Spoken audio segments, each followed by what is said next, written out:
coisa que a gente queria trazer aqui é o que a gente chamou de era de consumo comoditizado, né? Por que falar em comoditização e o que é esse negócio?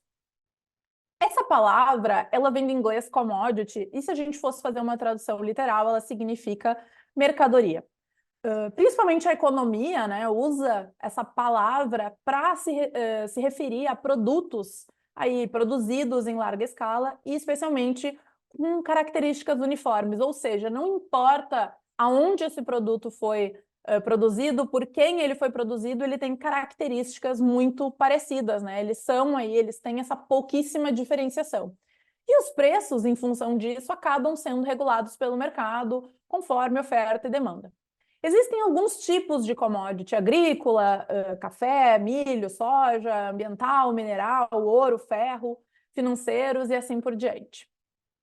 Mas a gente vai falar aqui de dois, tá? Vamos olhar o açúcar e o combustível. São dois commodities. Talvez vocês concordem comigo que açúcar é, entre aspas, teoricamente açúcar.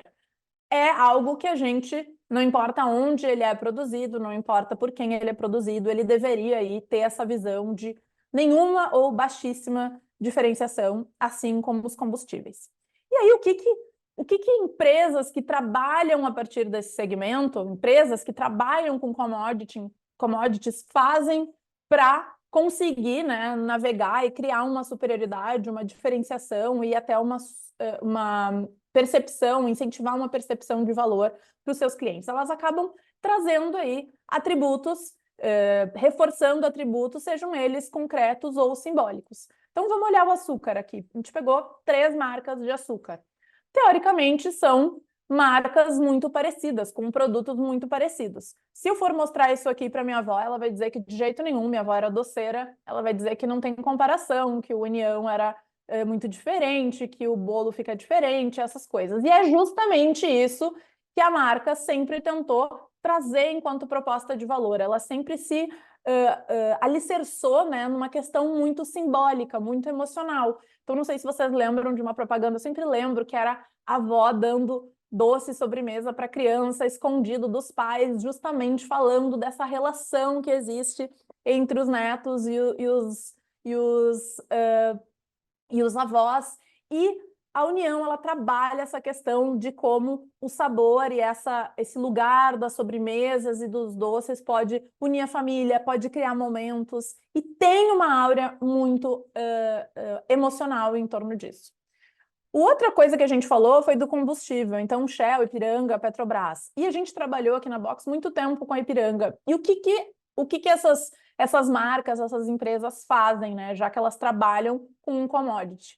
A Ipiranga, nesse caso, ela começou a se inserir ou construir um ecossistema de outros serviços e questões de valor agregado acopladas à sua entrega de combustível. Então, se fala assim, olha, o meu combustível ele não é adulterado, o meu combustível aqui é puro, você pode ficar tranquilo que o meu combustível não vai estragar seu carro, que é algo bastante concreto, mas também tem outros serviços e vantagens adjacentes, como o programa de pontuação, como a loja de conveniência, como o atendimento dos frentistas, como os métodos de pagamento e assim por diante. Mas o que a gente está vendo, e talvez aqui que começa a entrar no nosso conteúdo de hoje, é que não é só os produtos considerados de forma mais tradicional como commodities, é que tem sido enxergado como commodities dentro do mercado.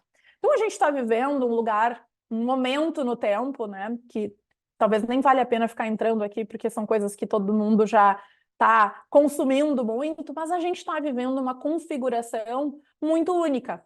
Então, essa hiperconexão global faz com que a gente se conecte com o outro lado do mundo ao mesmo tempo, né? Pessoas de outros lugares do mundo podem estar assistindo essa live nesse momento, podem estar em contato com a gente. O surgimento e amadurecimento de novas tecnologias, a GenAI está aí para reforçar isso, esse dinamismo econômico, essa incerteza, todas as coisas que estão acontecendo, a gente está lá acompanhando que o Biden não vai mais concorrer, o que vai estar acontecendo. Tudo isso faz com que a gente esteja inseridos num ambiente de negócio diferente de tudo que a gente já viveu antes. E a tendência é que não vai voltar a ser de uma forma mais eu ia falar normal, mas mais tranquila, né, com esse alto grau de previsibilidade. A tendência é que a gente continue navegando em muita incerteza.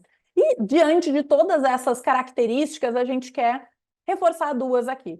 Uma é essa rapidez.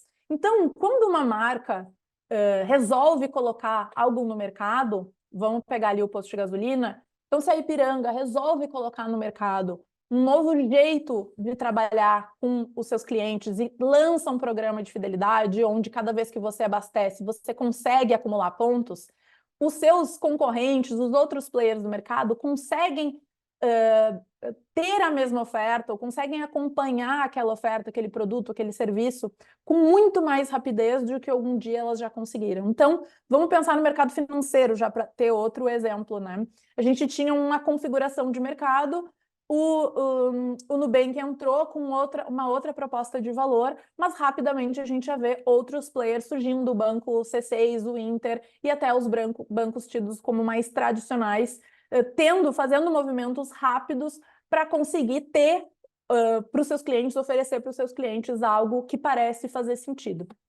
Então, com essa rapidez, a gente tem cada vez mais ofertas. Então, a gente tem cada vez, nós consumidores, que navegar em muitas mais opções, muito mais possibilidades, né? Muitas marcas e marcas que entregam sim uma qualidade. Essa talvez discrepância entre algumas pequenas marcas que entregam um valor muito superior e outras marcas lá embaixo, em outra categoria, a gente vê um achatamento disso cada vez mais.